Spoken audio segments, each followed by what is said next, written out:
Hello guys, welcome back to my channel Manisha kitchen বিডিতে সবাইকে স্বাগতম। প্রতিদিনের মতো আজকে একটা রেসিপি নিয়ে চলে এলাম। আজকের রেসিপিটি হচ্ছে 5 রকমের সবজি দিয়ে একটা সবজি। তো এই জন্য এখানে আমি সবগুলো সবজি কেটে দিয়ে পরিষ্কার করে নিয়েছি। আর নিয়েছি ফোড়নের জন্য আদা, তেজপাতা, কাঁচামরিচ।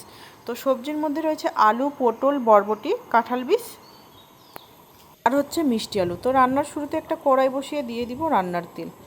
তেলটা গরম হয়ে আসলে আমি দিয়ে দিব তেজপাতা ফোড়ন। আর আজকের রান্নাটি আমি করব পুরো কাঁচামরিচ দিয়ে, কোনো শুকনো মরিচ ব্যবহার করব না। তো তেজপাতাটাকে দেওয়ার পর আমি এখানে কাঁচামরিচগুলোকে দিয়ে দিলাম। তো বন্ধুরা, রেসিপিটি যদি ভালো লেগে থাকে প্লিজ একটা লাইক করবেন, একটা কমেন্ট করবেন। আর আপনি যদি নতুন ভিজিট করে থাকেন প্লিজ আমার চ্যানেলটিকে সাবস্ক্রাইব করে দিবেন। তো আমি ফোড়নে দিয়ে দিলাম 5 ফোড়ন। তো এ সবজি রান্নাতে কিন্তু অবশ্যই 5 ফোড়নটা দিবেন। 5 ফোড়ন দিলে কিন্তু সবজি খেতে খুবই ভালো লাগে। তো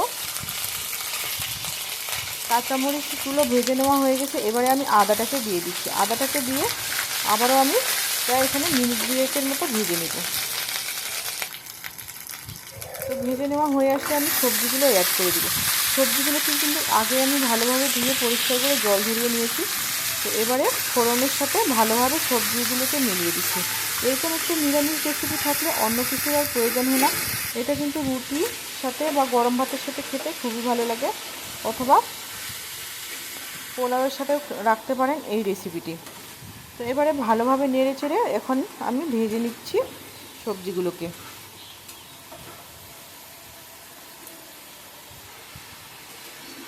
আর কিছুক্ষণ বাদে বাদে নেড়ে দিচ্ছি। আর সবজি থেকে কিন্তু অনেকটাই জল বেরিয়ে এসেছে।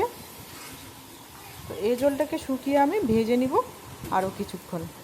তো আমার ভেজে নেওয়া হয়ে গেছে। এবারে আমি পরিমাণ মতো লবণ অ্যাড করে দিচ্ছি। আর পরিমাণ মতো এখানে আমি হলুদ গুঁড়ো অ্যাড করে দিব। এবারে ভালোভাবে নাড়াচাড়া করিয়ে নিব।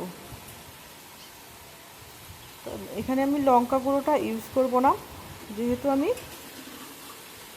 কাঁচামরিচটা বেশি করেই দিয়েছি।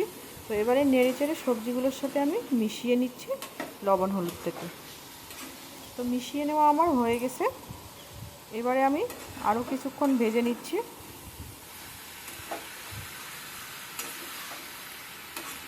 আর এই সবগুলো সবজি কিন্তু সিদ্ধ হতে বেশি সময় লাগে না, তাই সব সবজিগুলো একেবারে দিয়ে দিয়েছি।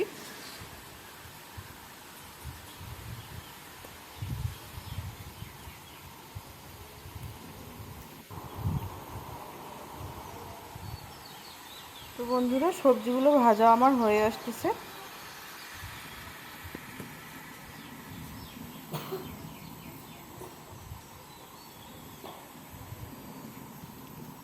আপনারা যারা আমার এই চ্যানেলটিকে নতুন ভিজিট করতেছেন প্লিজ আমার চ্যানেলটিকে সাবস্ক্রাইব করে দিবেন এবং পাশে থাকা বেল আইকনটি প্রেস করে দিবেন।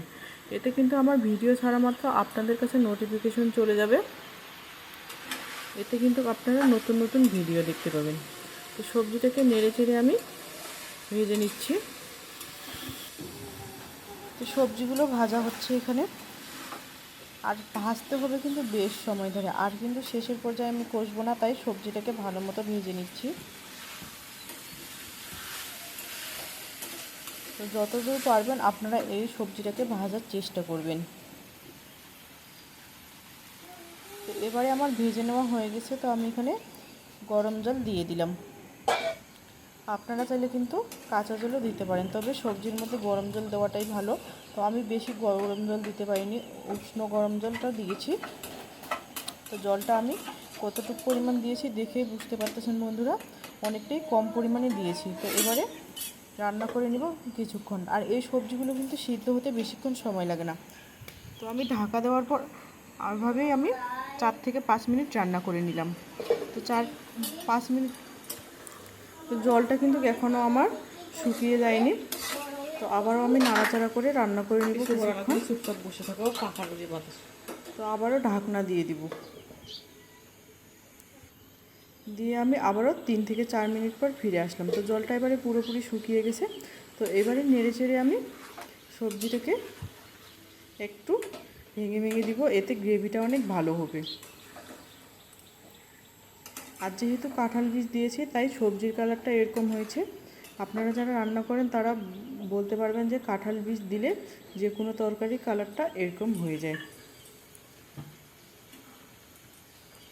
তো এভাবে কষানোর সময় আমি এবারে দিয়ে দিলাম মটরশুঁটি। আপনারা চাইলে মটরশুঁটিটা স্কিপও করতে পারেন। তো যেহেতু আমার বাসায় মটরশুঁটিটা ছিল তাই আমি মটরশুঁটিটা দিলাম। তো এবারে আবারও নাড়াচাড়া করে আমি বেশ কিছুক্ষণ রান্না করে নেব। এ পর্যায়ে কিন্তু তেল অ্যাড করে দিতে পারেন। আর আমি একবারেই বেশি পরিমাণে তেল দিয়েছি, তাই আমি আর তেল অ্যাড করব না। তো এইভাবে এখন রান্না করে নেব। এবারে আমি অ্যাড করে দিলাম গরম মশলা গুঁড়ো। তো এই রান্নার এ সময়ে কিন্তু গরম মশলা গুঁড়োটা দিতে হবে, আর আগে দেওয়া যাবে না। আগে দিতে গেলে কিন্তু রান্নার স্বাদটা একেবারেই চেঞ্জ হয়ে যাবে। এই পর্যায়ে দিলে কিন্তু খেতে খুবই ভালো লাগবে। তো এভাবেই নেড়েচেড়ে এখন আমি রান্না করে নিব বেশ কিছুক্ষণ।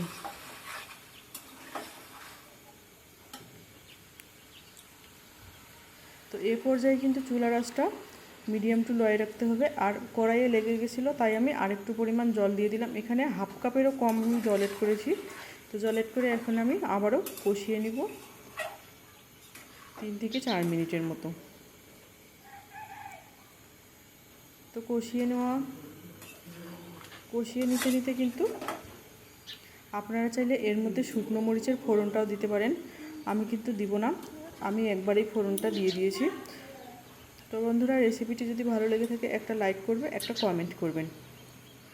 আর খুব ভালো লেগে থাকলে বন্ধু বা পরিবারের সাথে শেয়ার করে দিবেন। সবশেষে আমি 1 চিমটি চিনি দিয়ে দিলাম, এতে কিন্তু রান্নার স্বাদটা আরও বাড়িয়ে দিবে।